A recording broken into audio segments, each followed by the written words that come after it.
We have to start the class. Turn on your camera. Projector on करिए.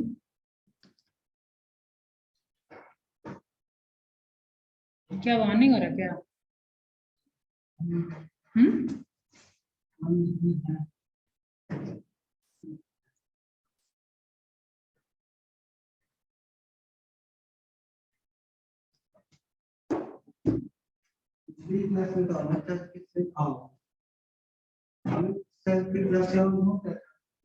ये on हुआ कहाँ है? पहले ऑन करेंगे, स्विच देंगे तब तो.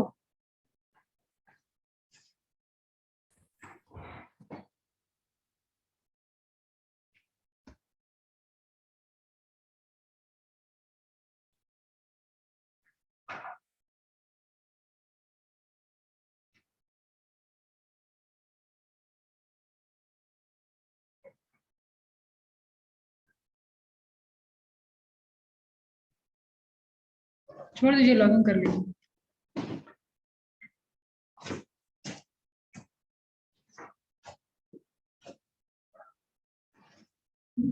सेटिंग मैम लैपटॉप में भी एक सेटिंग होता है. कौन सा?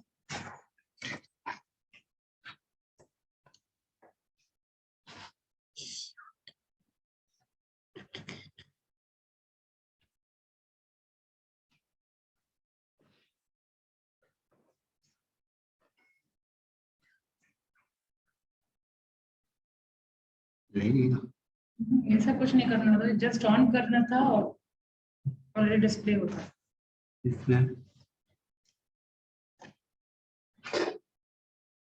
पिछली क्लास में हमने सर से हो गया. छोड़िए, जब 1 तारीख से ऑनलाइन होगा, मतलब ऑफलाइन होगा सारा, तो ये सारा चीज सिस्टम में चाहिए. ये ऑन करना नहीं आ रहा. ठीक तो है ही. लास्ट क्लास में तो हम लोग भी किए ही थे. हम चलाते हैं तो हो जाता है. अच्छा लीजिए. अमृत, भास्कर, विभा, स्पेशल इनविटेशन चाहिए. अदिति और अजीत कुमार.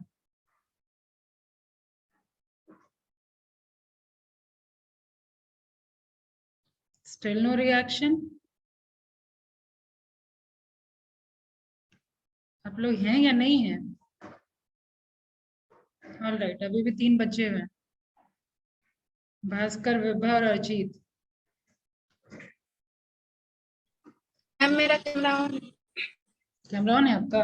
नजर क्यों नहीं आ रहा?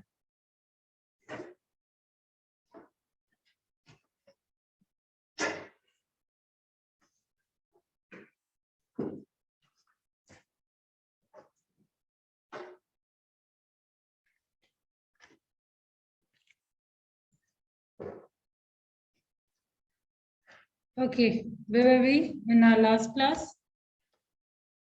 Last class में क्या कर रहे थे हम लोग? कंप्लीट हो गया था? एवोल्यूशन ऑफ ईरा कंप्लीट नहीं हुआ था अभी. फैन ऑन कर लीजिए सामने.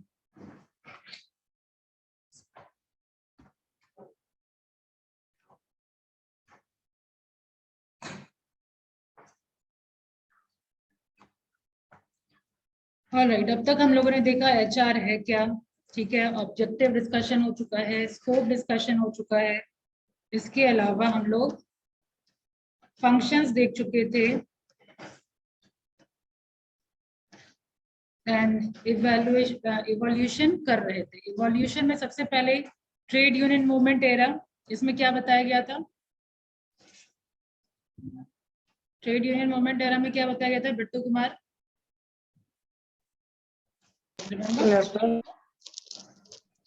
ट्रेड यूनियन मूवमेंट एरा में क्या बताया गया था?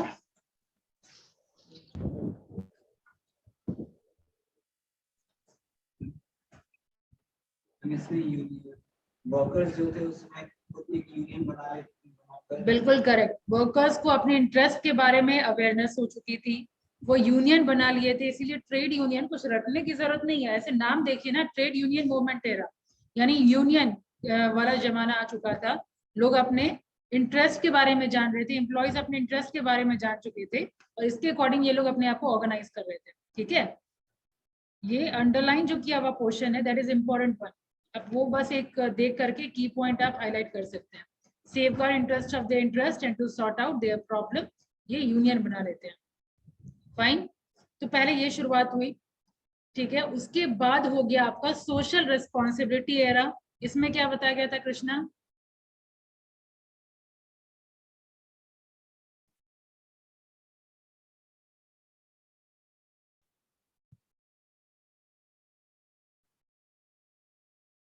क्लास ओवर होने के बाद आप लोग पढ़ते नहीं है क्या? अब तो पीडीएफ भी भेज चुकी हूँ मैं आप लोगों को, चाहे ये पीडीएफ हो चाहे आपके मॉड्यूल का पीडीएफ हो, सिर्फ आप ही बताएं। मैम इसमें ऑर्गेनाइजेशन लेबर का, अपने वर्कर का ये ध्यान रखता है कि उसके फैसिलिटीज का, उसका कम वर्क आवर किया जाए, उसके सारे फैसिलिटीज का ध्यान रखते हैं, उसको किसी तरह का नुकसान नहीं हो, ये सब का अप्रोच का नाम दिया गया है paternalistic approach. Yes. Social responsibility era में हम फोकस करते हैं कि जो एम्प्लॉयर है वो फादरली ट्रीटमेंट करे अपने एम्प्लॉयज के साथ, ठीक है। वेरियस कंसेशन दे, फैसिलिटी दे, ठीक है, चाइल्ड की जैसा हो, वर्क प्लेस के फैसिलिटी को इम्प्रूव करे। ये सारे चीजों पे फोकस किया गया सोशल रिस्पॉन्सिबिलिटी एरा, ठीक है। थर्ड है आपका साइंटिफिक मैनेजमेंट एरा, जो was given by FW Taylor. इनका मेन फोकस था सारा कुछ हम साइंटिफिकली देखेंगे, टेस्टेड, चाहे वो टाइम स्टडी करके, मोशन स्टडी करके, फैटिग स्टडी करके इन्होंने बताया कि कैसे काम होता है। इसके अलावा इन्होंने मेन प्रिंसिपल्स दिए कि काम कैसे होता है। वो प्रिंसिपल क्या क्या था? Replacing rule of thumb with science, ठीक है, जिसमें हम कोई ट्रेडिशनल नॉलेज नहीं लेंगे, अभी प्रेजेंट के सिनेरियो के अकॉर्डिंग जो डिसीजन सही होगा वो हम लेंगे। इसके अलावा था हार्मोनी नॉट कन्फ्लिक्ट, मतलब हम लोग हार्मोनी यानी कोऑपरेशन के साथ काम करेंगे, किसके किसके बीच? एम्प्लॉयर और एम्प्लॉय के बीच। यस। उसके बाद नेक्स्ट प्रिंसिपल था कोऑपरेशन नॉट इंडिविजुअलिज्म, मतलब एम्प्लॉयज आपस में कोऑपरेशन के साथ काम करेंगे, ठीक है। इसके अलावा development of each and every person, training and development पे भी ध्यान दिया गया। ऑलराइट, तो ये सारा मेन फंक्शन था। इसके अलावा प्लानिंग और डूइंग को कैटेगराइज किया गया, जो प्लानिंग करेंगे वो एक्शन नहीं करेंगे, प्लानिंग का डिपार्टमेंट किसी और का था और काम करने का डिपार्टमेंट किसी और का था। ये सारा चीज साइंटिफिक मैनेजमेंट के एरा में आया, ठीक है। नेक्स्ट है आपका human relation era. Human relation era में क्या बताया गया? ये हुआ है, ह्यूमन रिलेशन हो गया है? नो मैम, ये नहीं हुआ। यहाँ से होना है। Yes ma'am. देखिए ह्यूमन रिलेशन एरा जो है ना, ये ह्यूमन रिलेशन का मेन, ये साइंटिफिकली प्रूवन है, इस पे रिसर्च हुआ था और इसका बहुत फेमस रिसर्च है Hawthorne plant of western electric. हाँ, इलेक्ट्रिक, यहाँ देखिए जो हाईलाइटेड पॉइंट है, इलेक्ट्रिक कंपनी जो था शिकागो में। हाँ, ये बहुत ही फेमस एक्सपेरिमेंट है आपका, हॉथॉर्न एक्सपेरिमेंट, ठीक है। बेसिकली ये हाँ, और दो तीन एक्सपेरिमेंट किए गए थे, वर्कर्स के बिहेवियर को देखा गया था। पहले लाइट को, इसका लाइट इमिटिंग को थोड़ा कम किया गया, पहला एक्सपेरिमेंट ये था। उसमें क्या पाया गया?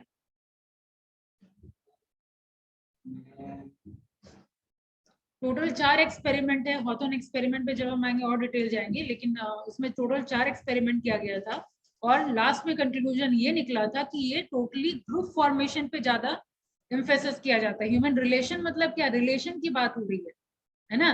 तो रिलेशन में क्या हम लोग क्या समझते हैं? Money is the most important factor, yes और नो?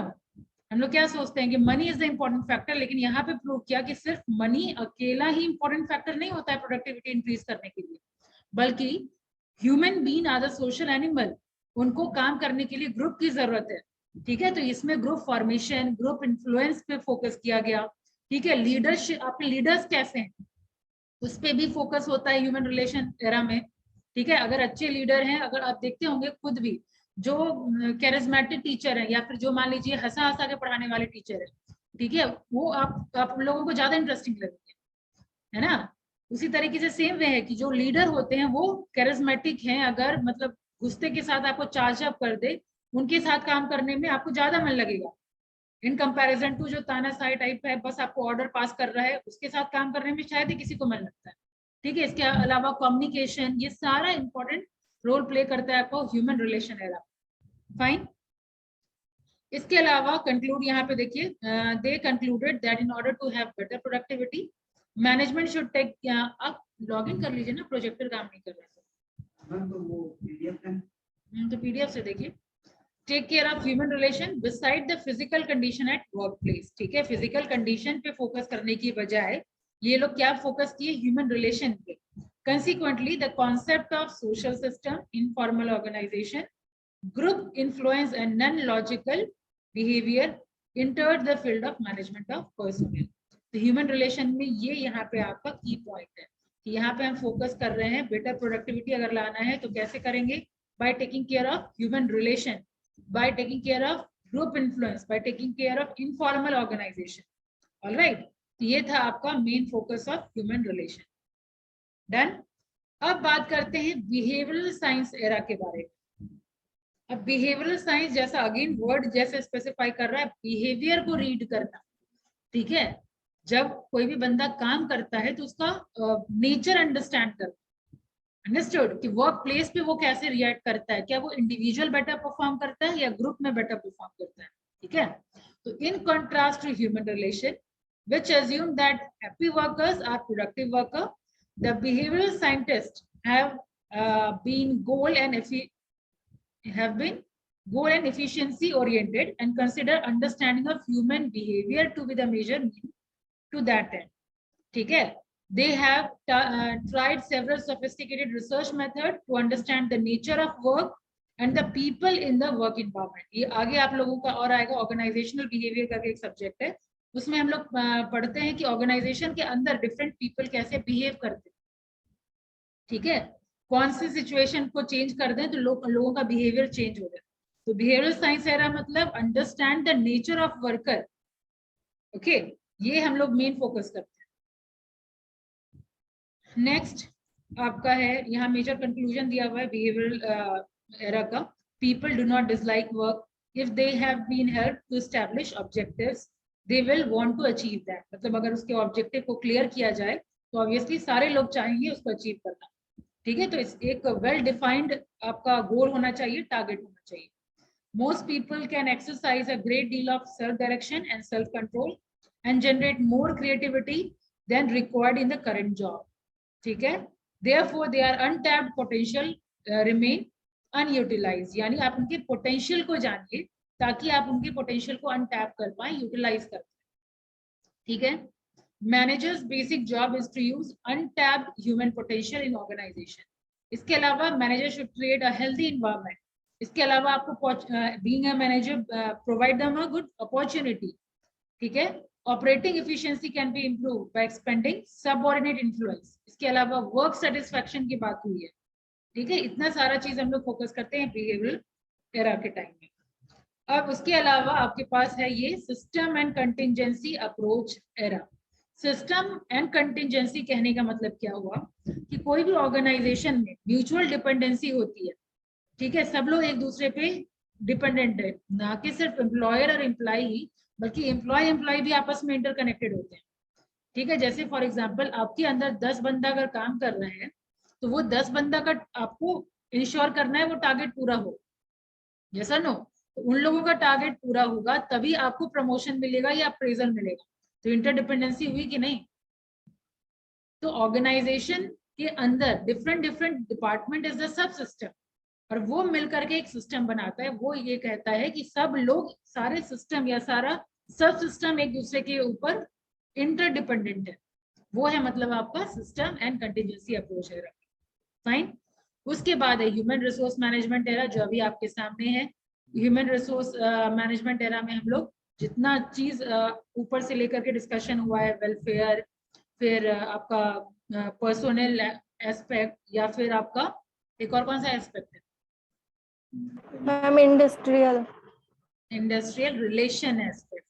ठीक है, वो यानी ओवरऑल डेवलपमेंट की बात होती है आपका ह्यूमन रिसोर्स मैनेजमेंट एरा में।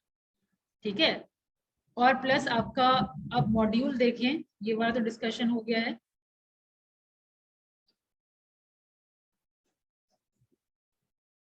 मॉड्यूल गो थ्रू हुए थे?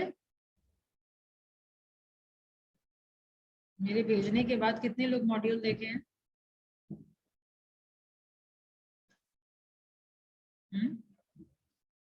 कोई भी नहीं क्या? नो मैम, नहीं देखे। क्यों? एक्चुअली तबीयत ठीक नहीं मैम, सोए हुए थे।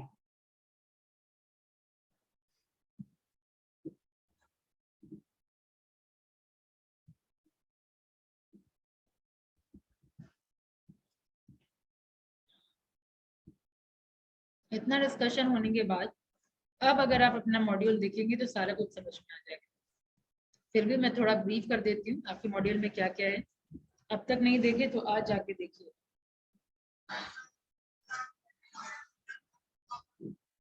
मतलब ये चमत्कार नहीं है।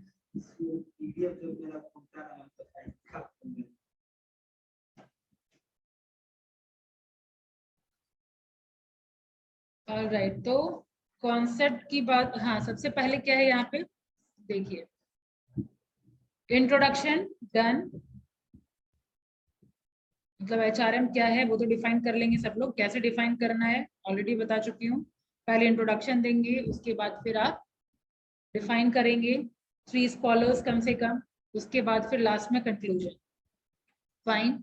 इसके अलावा नेचर दिया हुआ है एचआरएम का, सारा टर्म देखते जाइए और समझते जाइए। ये पहला नेचर बोला जा रहा है एचआरएम का, it is pervasive force. Pervasive मतलब एचआरएम परवेसिव नेचर का है, कहने का मतलब वो हर जगह मौजूद है। कोई भी चीज का परवेसिव होना मतलब क्या हुआ, it is present everywhere. Okay, so it is HRM is pervasive in nature. It is present in all enterprises. It permeates all level of management in an organization. क्योंकि organization में आपका lower level of employee से लेकर के higher level of hierarchy पे जो बैठा हुआ है वो सबको देखने का जिम्मा होता है आपका HR मैनेजर का। ठीक है, इसीलिए बोला जाता है कि वो हर जगह मौजूद है। ठीक है, एम्प्लॉयज का एंट्री से लेकर के एग्जिट तक का सारा जिम्मा आपके एचआर डिपार्टमेंट का जिम्मा होता है। ठीक है, that's why it is of pervasive, it is a pervasive force और it is of pervasive nature. ठीक है, नेक्स्ट नेचर दिया हुआ है action oriented. What do you mean by action oriented? यहाँ पे ऑब्वियसली काम करके दिखाना is more important rather than keeping record of something. ठीक है, it focus on action rather than record keeping, written procedure or rule. The problem of employees at work are solved through rational policy. ठीक है, policy वगैरह already frame किया हुआ है और employees के प्रॉब्लम को सॉल्व करना है। तो रिकॉर्ड कीपिंग या कोई रिटर्न प्रोसीजर की बजाय ये बेसिकली एक्शन ओरिएंटेड है। राइट, पेपर में नहीं है, पेपर वर्क नहीं है, ये सब चीज आपको करना होता है। एम्प्लॉयज का कोई ग्रीवांस है तो वो आपको हैंडल करना होता है। ठीक है, एम्प्लॉयज को अगर रिक्रूट करना है तो जो प्रोसीजर है, जो सिलेक्शन का प्रोसीजर है वो आपको करना होता है। ठीक है, next it is individually oriented, means it tries to help employ develop their potential fully. It encourages them to give their best to the organization. It motivates employees through a systematic process of recruitment, selection, training, development, coupled with fair wage policy. यानी personal aspect जितना भी है आपका, individual oriented मतलब क्या, हर एक employ को special focus देना। ठीक है, उनके सारे रिक्वायरमेंट को चेक करना। ठीक है, प्रोक्योरमेंट से लेकर के उसका ट्रेनिंग, डेवलपमेंट, परफॉर्मेंस और फेयर वेजेस सारा कुछ चेक करना। ठीक है, नेक्स्ट है पीपल ओरिएंटेड। ऑब्वियसली जो पीपल ओरिएंटेड मतलब क्या, ऑर्गेनाइजेशन के अंदर जो लोग काम कर रहे हैं, चाहे वो इंडिविजुअली काम कर रहे हो या ग्रुप में काम कर रहे हो। ठीक है, दोनों एस्पेक्ट देखा जाता है। ठीक है, तो that's why it is basically study of people at work place. Alright, that's why it is people oriented. So HRM is all about people at work, both as individual and group. It tries to put people on assigned job in order to produce good result. The resultant gain are used to reward people and motivate them towards further improvement in productivity. ठीक है, इसके अलावा future oriented मतलब effective HRM helps an organization meet its goal in the future by providing for competent and well motivated employee. Obviously हमारा पहले target पहले set होता है। आपके क्लास में डिस्कशन हुआ या नहीं, आई डोंट नो, लेकिन आप ऐसे समझिए कि आने वाले टाइम में मान लीजिए बाइक प्रोड्यूसिंग कंपनी है, ठीक है, होंडा शोरूम है मेरा नेक्स्ट 1 ईयर में टारगेट है अपने प्रोडक्शन को डबल करना। तो पहले ये मैं अचीव करूंगी ना कि मेरे को प्रोडक्शन इंक्रीज करना है, उसके अकॉर्डिंग मुझे एम्प्लॉय भी तो इंक्रीज करना होगा। यस और no, that's why HR is future oriented, यानी हम फ्यूचर में देखेंगे मेरा क्या स्ट्रैटेजी है, ठीक है, मेरा क्या प्लान है, उसके अकॉर्डिंग हम एम्प्लॉइज को रिक्रूट करेंगे, ठीक है। That's why HR is future oriented, कि आप देखिए कि आपका ऑर्गेनाइजेशन का गोल क्या है, उसके अकॉर्डिंग कितने एम्प्लॉइज की जरूरत है और क्या स्किल सेट वाले लोगों की जरूरत है। याद है ना, डिस्कशन हुआ था, setting right people at right place at right time, if you remember. Yes, next development oriented कैसे, पता है, दोबारा रिपीट नहीं करूंगी। इंटीग्रेटिंग मैकेनिज्म मतलब क्या, सारा इंटीग्रेटिंग मतलब क्या, ओवरऑल पर्सनालिटी है एचआरएम, मतलब उसका काम होगा tries to build and maintain foreign relation between people working at various level in the organization. In short, it tries to integrate human asset in the best possible manner in the service of an organization. यानी human को as an asset trade करना और या जो optimum utilisation आप लोग पढ़े थे वो इंश्योर करना। फाइन। कंप्रीहेंसिव फंक्शन, कंप्रीहेंसिव मतलब ऑब्वियसली कितना फंक्शन आप पढ़े थे, remember the function of HRM.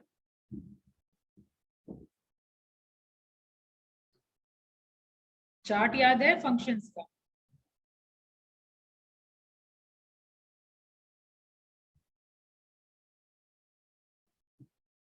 Aditi Kumari, Yes, ma'am. what are the functions of HRM? Managerial function and operative function. Very good. अब उसके अंदर क्या क्या? Managerial function planning, organizing, directing and controlling.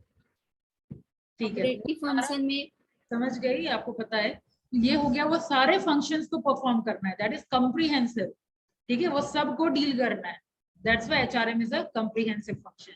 उसके अलावा ये ऑक्सिलरी सर्विस, ऑक्सिलरी मतलब क्या होता है, एक हेल्पिंग या असिस्टिंग या एडवाइजिंग नेचर का, ठीक है। एक होता है लाइन स्टाफ, एक होता है आपका लाइन मैनेजर और एक स्टाफ मैनेजर, पढ़े हैं इसके बारे में। लाइन मैनेजर हुआ जो डायरेक्ट प्रोडक्शन से कनेक्शन रखता है या डायरेक्ट जो काम कर रहा है, ठीक है, और स्टाफ हुआ वो काम नहीं कर रहा, वो एडवाइस देने का काम कर रहा है, वो लाइन मैनेजर को हेल्प कर रहा है काम अकम्प्लिश करने, ठीक है। एक होता है ना एक्सपर्ट का सलाह, तो HRM work like that, it is an auxiliary service. The HR department exist to assist and advise the line or operating manager to do their personnel work more efficiently, ठीक है। तो ये line manager, staff manager, this is also an important term, you need to remember that, ठीक है। line manager क्या होता है, staff manager क्या होता है, ये पता होना चाहिए आपको। नेक्स्ट इज इंटरडिसिप्लिनरी फंक्शन, ठीक है। एचआरएम मल्टीडिसिप्लिनरी एक्टिविटी करता है, utilise knowledge and input drawn from psychology, sociology, anthropology, economics to unravel the mystery surrounding the human brain. Manager need to understand and appreciate the contribution of all such soft discipline.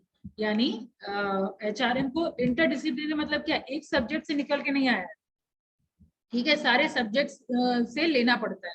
Like आपको अगर HRM में या HR department में अच्छा manager बनना है, आपको psychology का भी पता होना चाहिए, साइकोलॉजी में थ्योरी की बात नहीं कर रही, ह्यूमन साइकोलॉजी का पता होना जरूरी है, यानी लोग कैसे बिहेव करते हैं, क्या सोचते हैं, कौन से सिचुएशन में क्या नेचर है उसका, वो सब भी रीड करना जरूरी होता है, ठीक है। सोशियोलॉजी मतलब बीइंग, जब वो ग्रुप में छोड़ दिया जाए तो वो कैसे करेंगे, ऑलराइट। ये सारा चीज इसीलिए कहा जा रहा है कि इंटरडिसिप्लिनरी है, यानी हर एक डिसिप्लिन का, हर एक सब्जेक्ट का इसमें कुछ ना कुछ लिया गया है। फाइन। और कंटिन्यूस फंक्शन तो है ही, क्योंकि ऑब्वियसली एक दिन का कोई स्टेप है नहीं, ये कंटिन्यूस प्रोसेस है।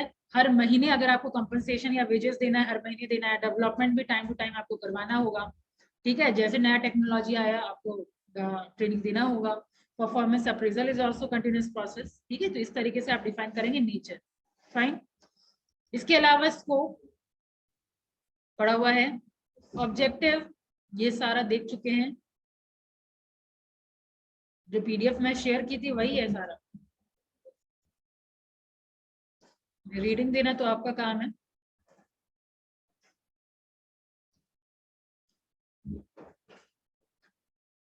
इम्पोर्टेंस हो जाएगा। ये भी याद है फर्स्ट क्लास में हम लोग डिस्कशन किए थे, human resource management help an organisation and its people to realise their respective goal, चाहे वो एंटरप्राइज लेवल का कैसे गोल अचीव होगा, इंडिविजुअल लेवल का कैसे होगा, सोसाइटी लेवल का कैसे होगा, याद है। और ये आपका national level, first day of the class, कैसे हम लोग इंडिविजुअल गोल को कनेक्ट करते हैं एंटरप्राइज के गोल से या ऑर्गेनाइजेशन के गोल से, याद है, पूरा टारगेट वगैरह बता करके बताया था मैंने।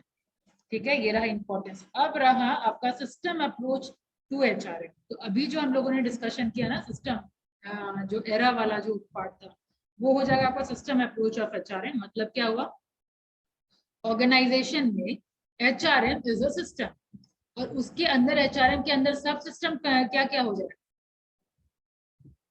अगर आप ऑर्गेनाइजेशन को सिस्टम मान रहे हैं, ठीक है, तो ऑर्गेनाइजेशन में इकलौता एचआर डिपार्टमेंट तो है नहीं, फाइनेंस डिपार्टमेंट भी है, मार्केटिंग डिपार्टमेंट भी है, इसके अलावा आपका एचआर डिपार्टमेंट भी है। तो ऑर्गेनाइजेशन के लिए सब सिस्टम ये हुआ। और अगर एचआरएम को अगर आप सिस्टम के तौर पे देख रहे हैं, तो एचआरएम के अंदर क्या क्या सब सिस्टम हो गया, रिक्रूटमेंट, सिलेक्शन, जितना, हाँ, परफॉर्मेंस अप्रेजल, ट्रेनिंग डेवलपमेंट, तो ये सारा सब सिस्टम। ठीक है, तो सिस्टम अप्रोच ऑफ एचआरएम मतलब क्या, ये सब इंटरकनेक्टेड। ऑलराइट, तो ये चीज एक्सप्लेन किया हुआ है, अगेन रीडिंग दे दीजिएगा। अब एचआरएम एंड कॉम्पिटिटिव एडवांटेज। अब ये what do you mean by competitive advantage? Anyone like to answer? What do you mean by competitive advantage?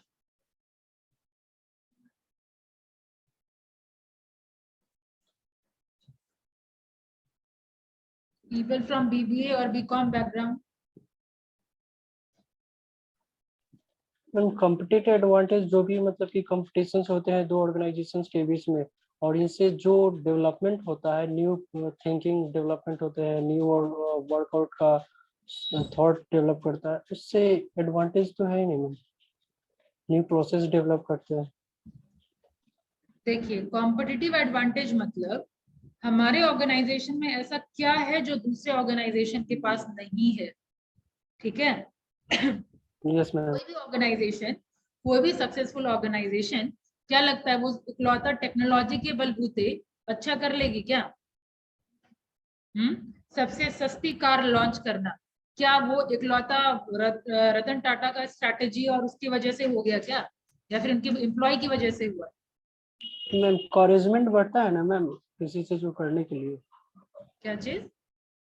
वो कॉरेज बढ़ता है ना, इनकरेजमेंट होने लगते हैं कि किस तरह और बेटर कर सकते हैं ऑर्गेनाइजेशन से या जो भी प्रोडक्ट्स बनाते हैं। यस, ये एक फीचर है कि इंकरेजमेंट बढ़ता है। ऑब्वियसली कॉम्पिटिटिव एडवांटेज किसी कंपनी में होगा, ये आपके लिए प्लस पॉइंट है, इंकरेजमेंट तो होगा ही, है ना। लेकिन अगर मैं डिफाइन करूं कॉम्पिटिटिव एडवांटेज को, तो वो कैसे डिफाइन करूंगी? तो it is ability of organisation to formulate strategy. ठीक है, वो एबिलिटी, वो स्किल जो मेरे पास है लेकिन दूसरे कंपनी के पास नहीं है, नो वन कैन, मतलब कोई नकल ना करे, no one can imitate that. ठीक है, कोई नकल ना कर सके। तो ये ऑर्गेनाइजेशन को समझना पड़ेगा कि ना इकलौता सिर्फ स्ट्रैटेजी की वजह से कोई ऑर्गेनाइजेशन सक्सेसफुल नहीं है, बल्कि आपके एम्प्लॉय जो ऑर्गेनाइजेशन में काम कर रहे हैं उसकी वजह से ऑर्गेनाइजेशन सक्सेसफुल है। टोयोटा जैसी बड़ी कंपनी, ठीक है, और वहां पे अगर आप रिसर्च अगर करें, जापान बहुत अच्छी अच्छी कंपनी जहाँ पे लोग अपना पूरा लाइफ स्पेंड कर देते हैं एक पर्टिकुलर कंपनी में जॉब करते करते। क्यों? क्योंकि वहां पे एम्प्लॉय फ्रेंडली है सारा कुछ। 25 साल 30 साल एक ऑर्गेनाइजेशन में निकाल पाना, it is a tough job. यहाँ पे आप इंडिया में किसी कहीं आप जॉब करिए, आप हार्डली, बहुत कम ही ऐसा रेशियो मिलेगा जो कंटिन्यू वहां 10 साल 15 साल से काम कर रहा है। ठीक है, तो वही चीज बताया जा रहा है कि आपको एम्प्लॉय पे फोकस करना है। अगर एम्प्लॉय आपके वैसे हैं कॉम्पिटिटिव एडवांटेज वाले, then you can rule whole world. ठीक है, तो ये मतलब होता है आपका कॉम्पिटिटिव एडवांटेज का, और ये आपको एक रिवॉर्डिंग अपॉर्चुनिटी दिलाता है और मैक्सिमम इन्वेस्ट रिटर्न आपको दिलाता है। ठीक है, नेक्स्ट है आपका स्ट्रैटेजिक ह्यूमन रिसोर्स मैनेजमेंट। ये क्या टर्म है? अब ह्यूमन रिसोर्स मैनेजमेंट तो समझ में आया, what is strategic human resource management? तो स्ट्रैटेजी मतलब समझते हैं, जो मैं बोल रही हूँ क्या एक तरफा बोल रही हूँ या फिर आप लोग यूज कर रहे हैं अपना पेन? क्योंकि अगर मैं क्वेश्चन पूछूंगी मुझे आंसर नहीं मिलेगा तो फिर दिक्कत होगी। क्या बस एक प्रवचन की तरह सुन रहे हैं आप लोग या पेपर वगैरह यूज कर रहे हैं, पेन यूज कर रहे हैं? मैम कर रहे हैं। आदित्य सिन्हा, स्टोरी की तरह नहीं सुनना है, ये कोर्स कंटेंट है, ठीक है? मूवी नहीं चल रही है, इसीलिए थोड़ा लिखिए नहीं तो भूल जाएंगे। तो अब हम बात कर रहे हैं आपका स्ट्रैटेजिक ह्यूमन रिसोर्स मैनेजमेंट के बारे में। जब भी हम कंपनी के स्ट्रैटेजी को लिंक कर रहे हैं अपने ह्यूमन रिसोर्स या अपने एम्प्लॉइज के साथ, that will be termed as strategic human resource management. कहने का मतलब, जैसे मान लीजिए मेरे ऑर्गेनाइजेशन में मेरा मेन टारगेट है चीपर प्रोडक्शन करना, ठीक है, कम कॉस्ट प्रोडक्शन करना या अपना कॉस्ट कम से कम रखना, ठीक है, और वो हम काम कर रहे हैं बिना अपने ह्यूमन रिसोर्स को देखे हुए, ठीक है? मेरे ह्यूमन रिसोर्स का क्या पोटेंशियल है ये हम देख ही नहीं रहे, तो क्या सक्सेसफुल हो पाएंगे? No ma'am. No ma'am. Obviously no. अगर हम ह्यूमन रिसोर्स के अकॉर्डिंग अगर हम काम करते हैं तो ऑब्वियसली हम अपना स्ट्रैटेजी मतलब स्ट्रैटेजी से कनेक्ट करते हैं अपनी ह्यूमन रिसोर्स को, अपने एम्प्लॉइज को, तो फिर उसको कहते हैं हम स्ट्रैटेजिक ह्यूमन रिसोर्स मैनेजमेंट। तो SHRM is the pattern of planned human resource development and activities intended to enable an organization to achieve their goal. This means accepting the HR function as a strategic partner. ठीक है, हम human resource को as an employ नहीं बल्कि organisation का एक partner की तरह हम करेंगे, और जो भी स्ट्रैटेजी हम फॉर्मुलेट करेंगे उसको भी इन्वॉल्व करवाएंगे, ठीक है? यहाँ पे मेजर कंपनी जो मैंने आपको बताया था, ये कुछ कंपनी का भी नाम दिया हुआ है, Wipro, TCS have not slowed down their recruitment effort during the lean period, ठीक है? इसके अलावा एक और था,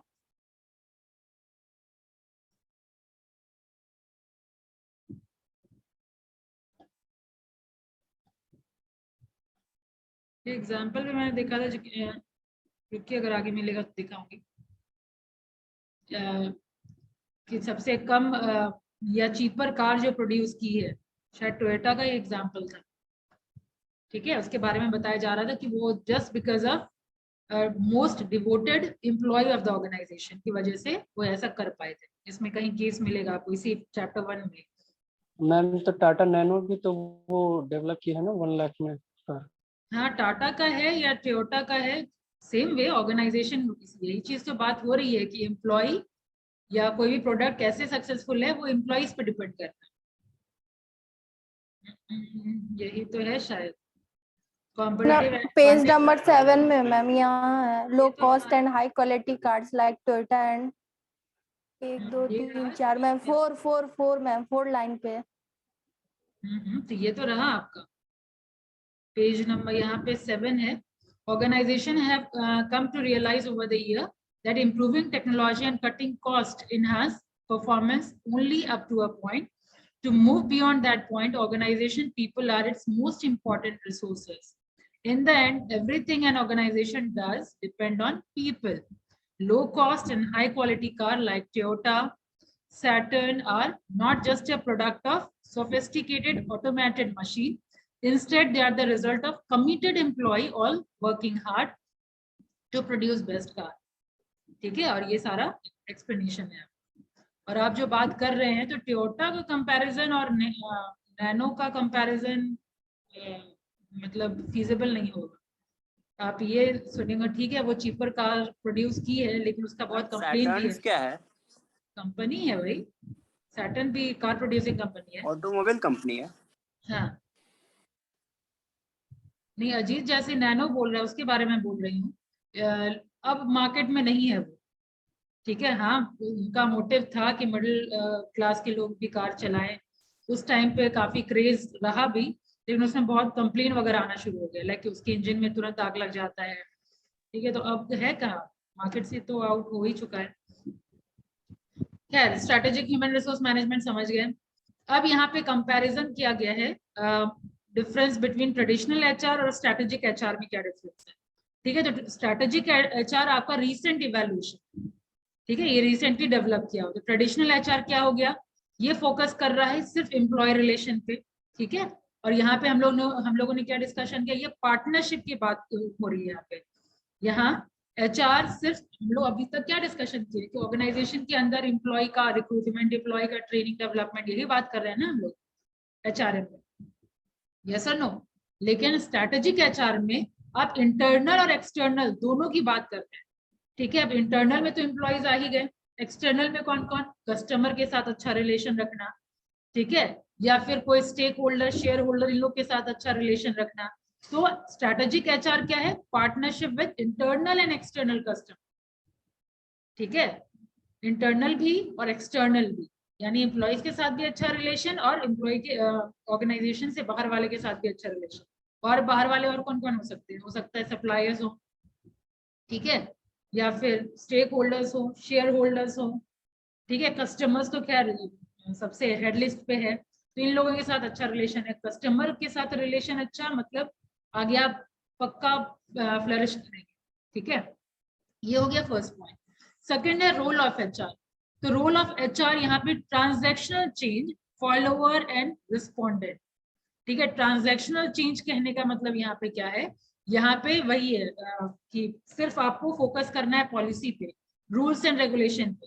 और यहाँ ट्रांसफॉर्मेशनल चेंज मतलब लीडर एंड इमिटेटर, मतलब यहाँ पे एक तरीके से आप बोलिए कि साथ काम करने वाला लीडर, ठीक है। रूल ऑफ एचआर यहाँ पे क्या होगा, यहाँ पे है पाथ दिखाने वाला, यहाँ पे है साथ काम करने वाला, ठीक है, ये डिफरेंस है दोनों।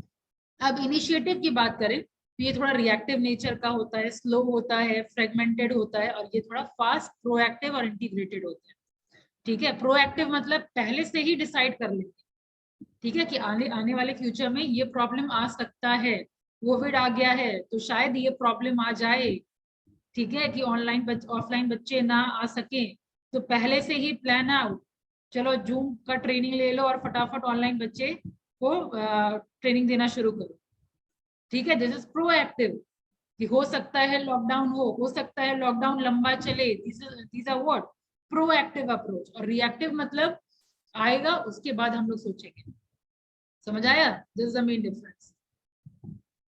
अब कहाँ गए, टाइम हॉरिजन, यहाँ पे शॉर्ट टर्म होता है, यहाँ पे शॉर्ट, मीडियम, लॉन्ग, जैसा स्ट्रैटेजी, जैसी जरूरत उसके अकॉर्डिंग होता है, ठीक है। अब कंट्रोल की बात करें तो ऑब्वियसली जो भी रूल्स एंड रेगुलेशन है वो ऑलरेडी मेंशन रहता है, तो ब्यूरोक्रेटिक नेचर का है, यानी जो रूल्स एंड रेगुलेशन है वो आपको फॉलो करना है।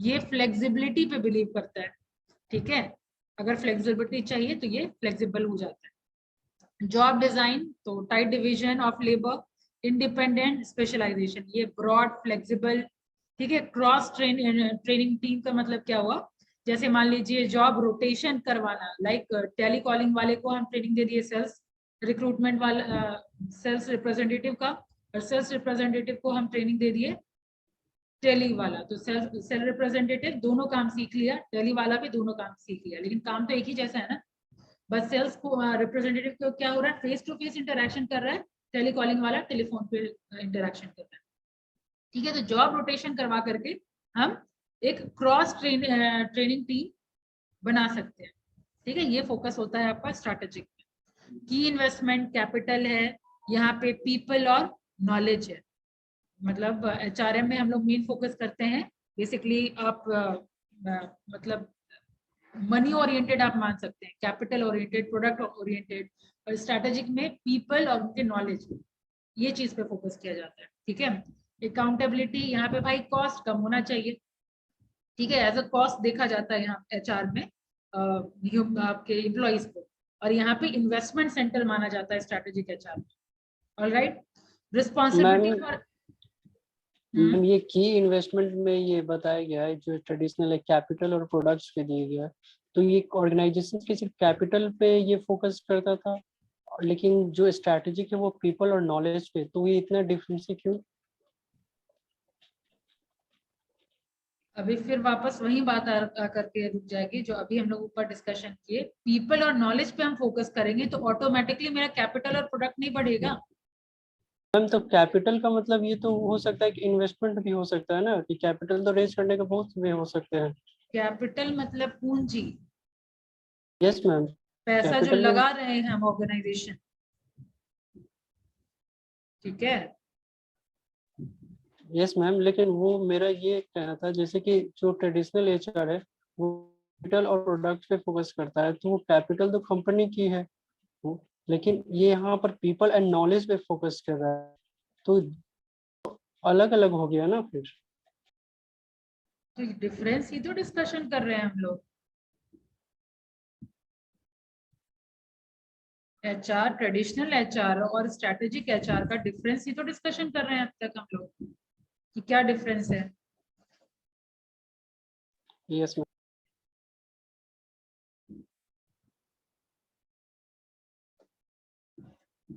और कुछ पूछना चाह रहे हैं?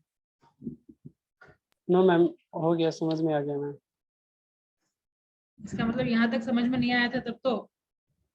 अभी देख लीजिए, एक बार पढ़ लीजिए, डिफरेंस ही डिस्कशन कर रहे हैं, मीनिंग सबका नहीं नहीं, एक्चुअली वो क्लियर था कि डिफरेंस ही था, मेरा ये प्रॉब्लम आ रहा था ना, कैपिटल जो ट्रेडिशनल एचआर है वो कैपिटल और प्रोडक्ट्स पे वो फोकस कर रहे थे, तो जब वो कैपिटल प्रोडक्ट पे फोकस कर रहे थे, फिर वो सडनली जो स्ट्रैटेजिक आ गया वो पीपल और नॉलेज पे फोकस करने लगे, तो कैपिटल को उन्होंने छोड़ कैसे दिया फिर? देखिए, कोई भी चीज छूटता नहीं है, फोकस चेंज हुआ है। अब मान लीजिए दूसरे बच्चे को अगर कोई लाड प्यार ज्यादा मिलने लगे तो क्या पहला बच्चा को छोड़ देता है आदमी? No ma'am. तो फिर ऐसा थोड़ी कि छूट गया तो हम सिर्फ पीपल पे ध्यान दे रहे हैं, पीपल और नॉलेज को भी इंपॉर्टेंस दिया गया। इवोल्यूशन में आप देखिए ना, कैसे ग्रेजुअली एम्प्लॉयज के इंटरेस्ट को एक्नॉलेज किया गया। ठीक है, तो सेम वे यहाँ पे हम लोग नॉलेज ऑफ द पीपल पे फोकस करने लगे।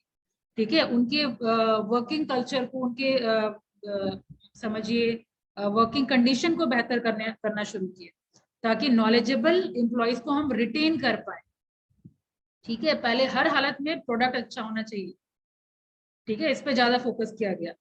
राइट, वो अगर जो हम सैलरी जो दे रहे हैं एचआर वगैरह को, या जो एम्प्लॉयज को जो सैलरी दे रहे हैं उसको ज्यादा प्रायोरिटी नहीं दिया गया, और स्ट्रेटेजिक एचआर में चेंज किया गया, पीपल और नॉलेज को ज्यादा फोकस दिया गया। बट इसका मतलब ये नहीं कि कैपिटल और प्रोडक्ट से फोकस हट गया, वो भी है, लेकिन ज्यादा फोकस इस पे दिया गया। प्रायोरिटी सिर्फ पीपल और नॉलेज को फिर दिया गया। हाँ, अब बात करते हैं रिस्पॉन्सिबिलिटी। तो रिस्पॉन्सिबिलिटी यहाँ पे है स्टाफ स्पेशलिस्ट, जो अभी हम लोग देखे थे ऊपर, और यहाँ पे लाइन मैनेजर का भी काम स्ट्रेटेजिक एचआर में किया जाता है। ठीक है, मैंने जैसे आपको बताया ना कि 7 काम करना, ऊपर देखिए ना, ट्रांजैक्शनल चेंज और ये ट्रांसफॉर्मेशनल चेंज, यहाँ करवाना, यहाँ करना। ठीक है, तो ये है main difference between traditional HR और स्ट्रेटेजिक एचआर। इसके अलावा ये सब साइंटिफिक मैनेजमेंट देख ही लिए हैं, ट्रेड यूनियनिज्म देख लिए हैं। ठीक है, एक बार रीड आउट कर लीजिएगा, फिर यहाँ से अगेन अगर आप रीड आउट करें तो सब समझ में आ जाएगा, नहीं तो फिर हम लोग नेक्स्ट क्लास में करेंगे। ठीक है, याद रखिएगा, evolution of the concept of HRM, यहाँ से मॉड्यूल में भी सिंपल लैंग्वेज में दिया हुआ है, आप समझ सकते हैं।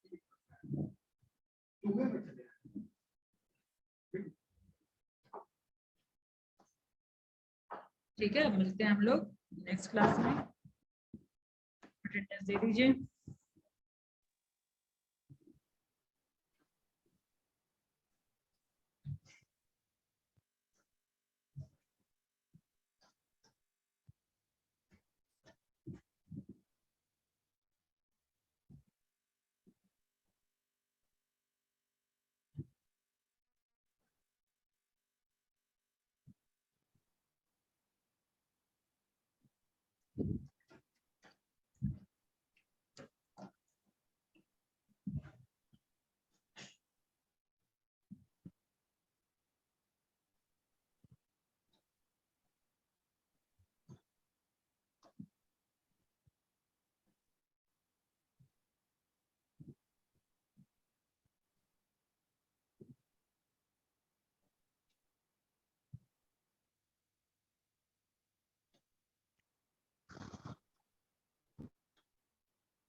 Okay, roll 1, Present, ma'am. 2, 3, I'm 23. Be ma'am. present, ma'am. 23, sorry, ये पहले मैंने करी।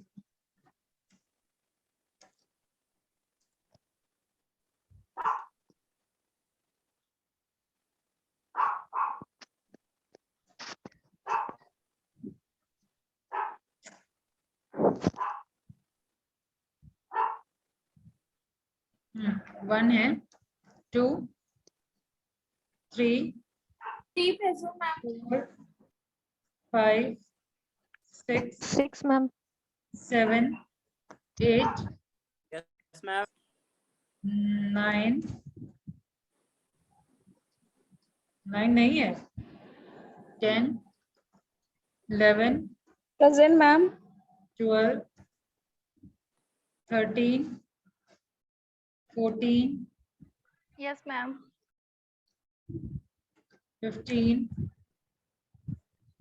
16, 17, Present, ma'am. 18, 19, Yes, ma'am. 20, 21, 22, 23, 24, 24, ma'am. 25, 26, 27, 28, 29, 30, 31, Yes, ma'am. 32, 33, done. All right, thank you. See you in next class. Thank you. Next class में module पढ़ के जरूर आएंगे सब, ठीक है? एक बार रीडिंग दे देंगे, ऑलराइट? नहीं तो होगा तो मैं मार्क क्यूब में भी मार्क्स आप लोगों का टेस्ट लेकर के डाल सकती हूँ। चैप्टर 1 डन, चैप्टर 1 का टेस्ट ले लूंगी, सबसे इसी तरीके से ओरली पूछूंगी और वो मार्क क्यूब में आपका मार्क्स ऐड हो जाए, ठीक है? तो नेक्स्ट क्लास में मार्क क्यूब ले लेते हैं, यानी परसों, ठीक है? चैप्टर 1 हो गया, रीडिंग कर लीजिए, और जो बच्चा है वो हम लोग पहले डिस्कशन कर लेंगे, और कम ही बच्चे हैं, बाकी हो जाएगा, ठीक है? तब फिर हम स्विच करेंगे सेकंड चैप्टर, ठीक है? Thank you. Thank you.